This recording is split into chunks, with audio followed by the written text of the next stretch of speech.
안녕하세요, 여러분. 오늘도 마음쉼터 라디오를 찾아주셔서 감사합니다. 오늘은 조금 무겁지만 누군가에게는 꼭 필요한 이야기를 들려드리려고 합니다. 혹시 여러분 중에도 계신가요? 부모라는 이름 앞에서 죄책감과 사랑 사이에서 흔들리시는 분들. 그래도 부모인데. 라는 말에 자신을 희생하고 계신 분들. 오늘의 주인공 서윤정 씨 36세. 그녀는 평생 자신을 버렸던 아버지의 병원비를 대고 있습니다. 술에 취해 폭력을 휘두르던 그 아버지를, 어머니를 때리고 집을 나가던 그 사람을, 미워도 지워지지 않는 인연, 사랑하지 않아도 끊을 수 없는 그 끈, 그리고 그 속에서 나 자신을 지켜내기 위한 한 여성의 용기 있는 선택. 오늘 이야기는 누군가에게는 고통의 기록이지만 또 다른 누군가에게는 해방의 시작이 될 수 있습니다. 지금부터 시작합니다. 깊은 숨을 한번 쉬시고 함께 들어주세요. 윤정의 어린 시절은 언제나 두려움으로 시작됐습니다. 현관문이 열리는 소리, 비틀거리는 발소리, 그리고 술 냄새. 아버지 서태수가 집에 돌아오면 집안의 공기가 얼어붙었습니다. 이년아, 밥은 했어? 안 했어? 아버지의 고함 소리에 어린 윤정은 이불 속에 몸을 숨겼습니다. 어머니가 맞는 소리, 깨지는 그릇 소리, 울음소리.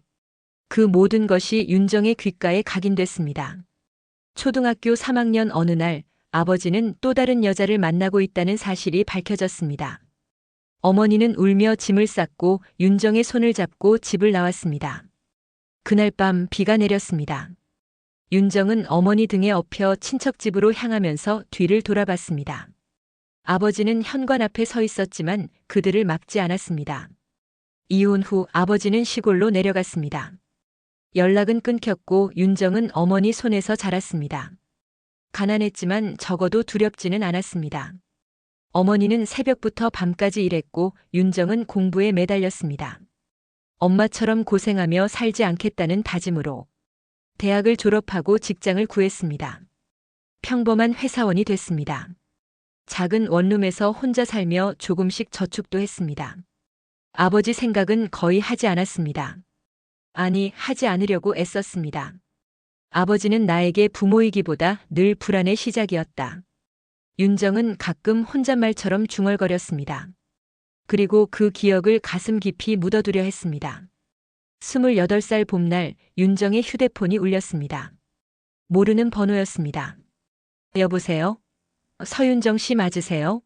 저는 병원 사회복지사입니다. 아버님 서태수 씨가 쓰러지셔서 응급실에 계신데요. 윤정의 손이 떨렸습니다. 20년 만에 들려온 아버지 소식. 뇌경색이었습니다. 응급수술을 했고 당장 입원비 1,000만 원이 필요하다고 했습니다. 보호자 서명이 필요하다고 했습니다. 가족분이 안 계세요? 간호사가 물었습니다. 윤정은 고개를 저었습니다. 없습니다. 그럼 환자분이 혼자 사셨나 봐요. 딸이라도 있으면 좋았을 텐데. 간호사의 말에 윤정은 입술을 깨물었습니다. 병실로 들어갔습니다. 침대 위에 누워있는 아버지.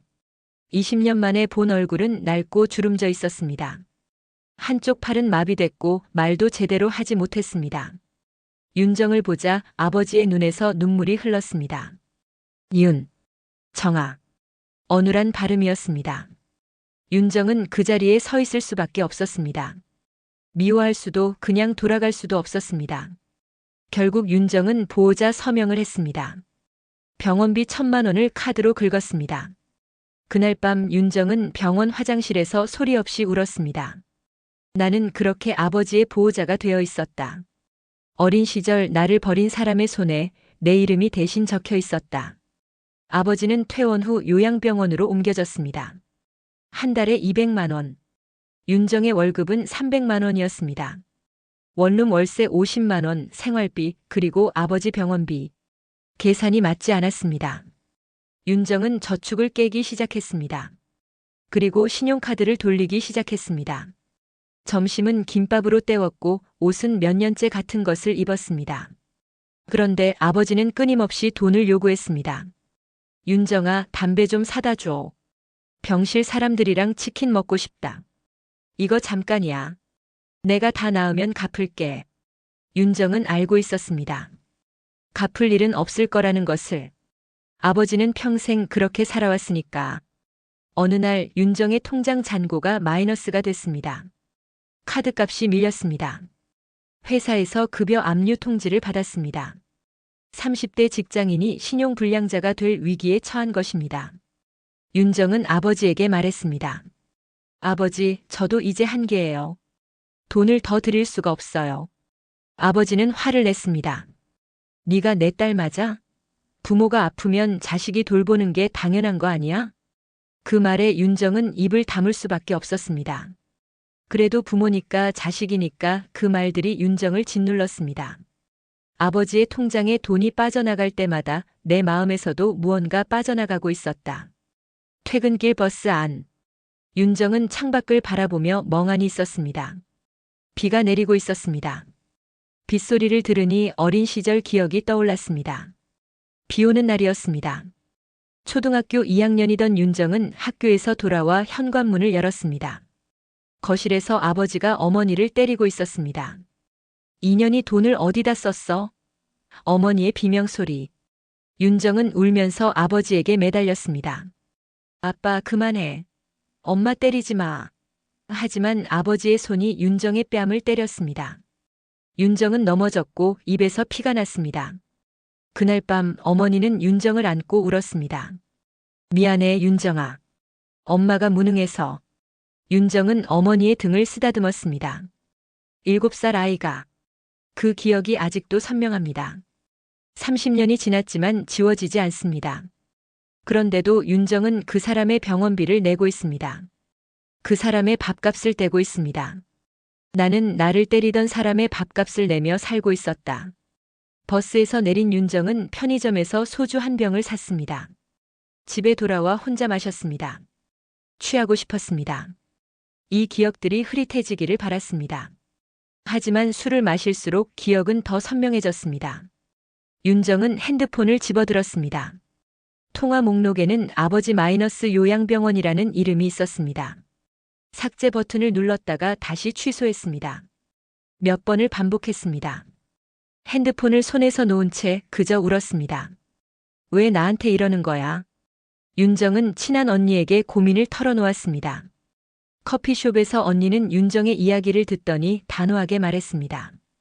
윤정아, 그런 부모는 인연 끊어야 해. 내 인생 망가져. 지금 너 신용불량자 되기 일보 직전이잖아. 회사 동료도 비슷한 말을 했습니다. 그런 아버지한테 뭘 그렇게까지 해줘? 너 어릴 때 널 버린 사람인데. 심리상담 선생님도 조심스럽게 물었습니다. 윤정 씨, 아버지와의 관계에서 거리 두기를 생각해 보셨어요? 모두가 같은 말을 했습니다. 끊으라고. 거리를 두라고. 하지만 윤정은 그게 쉽지 않았습니다.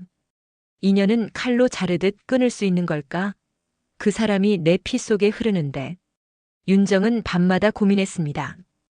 효도와 생존 사이에서, 부모로서의 의무와 나 자신의 삶 사이에서. 어느 날 윤정은 거울을 봤습니다. 36세의 자신. 하지만 거울 속 얼굴은 40대처럼 보였습니다. 살이 빠지고 눈가에 주름이 깊어졌습니다. 머리카락도 많이 빠졌습니다. 나는 누구를 위해 이렇게 살고 있는 거지? 윤정은 거울 속 자신에게 물었습니다. 대답은 없었습니다. 윤정은 결심했습니다. 아버지의 시골집을 정리하기로. 혹시 재산이라도 있다면 병원비에 보태려고. 주말 윤정은 20년 만에 아버지의 집을 찾았습니다. 낡은 단층집. 페인트는 벗겨졌고 마당엔 잡초가 무성했습니다. 현관문을 열자 곰팡이 냄새가 났습니다. 집안은 엉망이었습니다. 쓰레기와 빈 소주병들. 윤정은 한숨을 쉬며 정리를 시작했습니다. 그러다 벽에 붙은 사진을 발견했습니다. 찢어진 사진. 어머니의 얼굴 부분만 찢겨 있었습니다. 윤정의 가슴이 철렁했습니다. 책장을 정리하다 낡은 통장을 발견했습니다. 펼쳐보니 잔고는 0원. 마지막 입출금 내역은 10년 전이었습니다. 그리고 사진 뒤에서 편지 한 장을 발견했습니다. 아버지의 손글씨였습니다. 윤정아, 미안하다. 아버지는 평생 잘못 살았다. 너한테도 네 엄마한테도 못된 짓만 했다. 이제 와서 아버지라고 부를 자격도 없는 거 알아. 그런데 병이 들고 나니 네 생각이 나더구나. 미안하다. 결국 마지막까지 자식에게 빚만 남긴다. 이 집이라도 팔아서 병원비 보태라. 그리고 행복하게 살아라. 아버지가 못해준 거 다 해서 살아라. 편지를 읽던 윤정은 주저앉아 울었습니다. 분노와 슬픔과 연민이 뒤섞인 눈물이었습니다. 왜 이제 와서? 윤정은 도시로 돌아와 심리 상담을 정식으로 시작했습니다. 상담사는 윤정에게 말했습니다. 윤정 씨, 당신은 아버지를 용서할 필요도 없고 사랑할 필요도 없어요. 다만 당신 자신을 지킬 권리가 있습니다. 그 말이 윤정에게 큰 울림을 줬습니다. 용서하지 않아도 괜찮다는 말. 그 허락이 윤정을 자유롭게 했습니다. 윤정은 결정했습니다. 아버지와의 관계를 완전히 끊지는 않되 나를 지키는 거리두기를 하기로. 매달 병원비는 보내되 직접 찾아가지는 않기로 했습니다. 아버지의 전화는 받되 감정적으로 휘둘리지 않기로 했습니다. 그리고 무엇보다 내 삶을 우선순위에 두기로 했습니다. 시골집은 정리해서 팔았습니다. 3천만 원을 받았습니다. 그 돈으로 밀린 카드값을 갚고 나머지는 아버지 병원비 통장에 넣어뒀습니다. 아버지에게 마지막으로 편지를 썼습니다. 아버지, 저는 아버지를 용서할 수 없습니다. 하지만 더 이상 미워하지도 않겠습니다. 저는 제 삶을 살겠습니다. 병원비는 집 판 돈으로 당분간 해결될 겁니다. 부디 건강하세요. 편지를 붙이고 윤정은 한숨을 쉬었습니다. 나는 그 사람을 용서한 게 아니라 나를 구하기로 한 것이다. 1년이 지났습니다. 윤정은 조금씩 변했습니다. 빚을 갚았고 저축을 다시 시작했습니다. 머리카락도 다시 자라났고 얼굴에 생기가 돌아왔습니다. 아버지는 여전히 요양병원에 있습니다. 윤정은 한 달에 한 번 정도 전화를 합니다. 잘 지내세요? 짧게 안부만 묻습니다.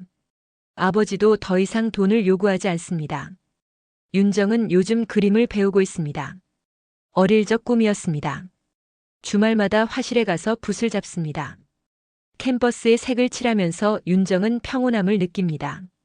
어느 날 아버지에게서 문자가 왔습니다. 윤정아, 고맙다. 미안하다. 윤정은 답장하지 않았습니다. 대신 미소를 지었습니다. 사랑하지 않아도 괜찮았다. 다만 더 이상 미워하지 않기로 했다. 윤정은 창밖을 바라봤습니다. 봄이 왔습니다. 벚꽃이 피고 있었습니다. 윤정은 처음으로 생각했습니다. 나도 행복할 자격이 있구나. 오늘의 이야기는 어떠셨나요? 서윤정 씨의 이야기는 우리에게 중요한 질문을 던집니다. 부모와 자식의 인연은 무조건적인 사랑으로만 유지되어야 할까요? 죄책감으로 버텨야 하는 관계가 진짜 가족일까요? 오늘 이야기는 부모를 버리라는 말이 아닙니다. 다만 나를 버리지 말라는 이야기입니다. 당신의 삶도 소중합니다. 당신의 행복도 중요합니다. 혹시 지금 비슷한 고민을 하고 계신 분이 있다면 이것만은 기억하세요. 용서하지 못해도 괜찮습니다. 사랑하지 않아도 괜찮습니다. 다만 자신을 지킬 권리는 있습니다. 댓글로 여러분의 이야기도 들려주세요. 혼자 짊어지지 마세요. 여러분의 고민을 나누면 누군가에게는 큰 위로가 됩니다. 오늘 이야기가 마음에 닿으셨다면 구독과 좋아요 부탁드립니다. 여러분의 응원이 더 좋은 이야기를 만드는 힘이 됩니다. 여기는 언제나 여러분의 마음 쉼터가 되고 싶은 마음 쉼터 라디오였습니다. 다음 이야기에서 또 뵙겠습니다. 부디 오늘 하루 자신에게 조금 더 따뜻하게 대해주세요. 안녕히 계세요.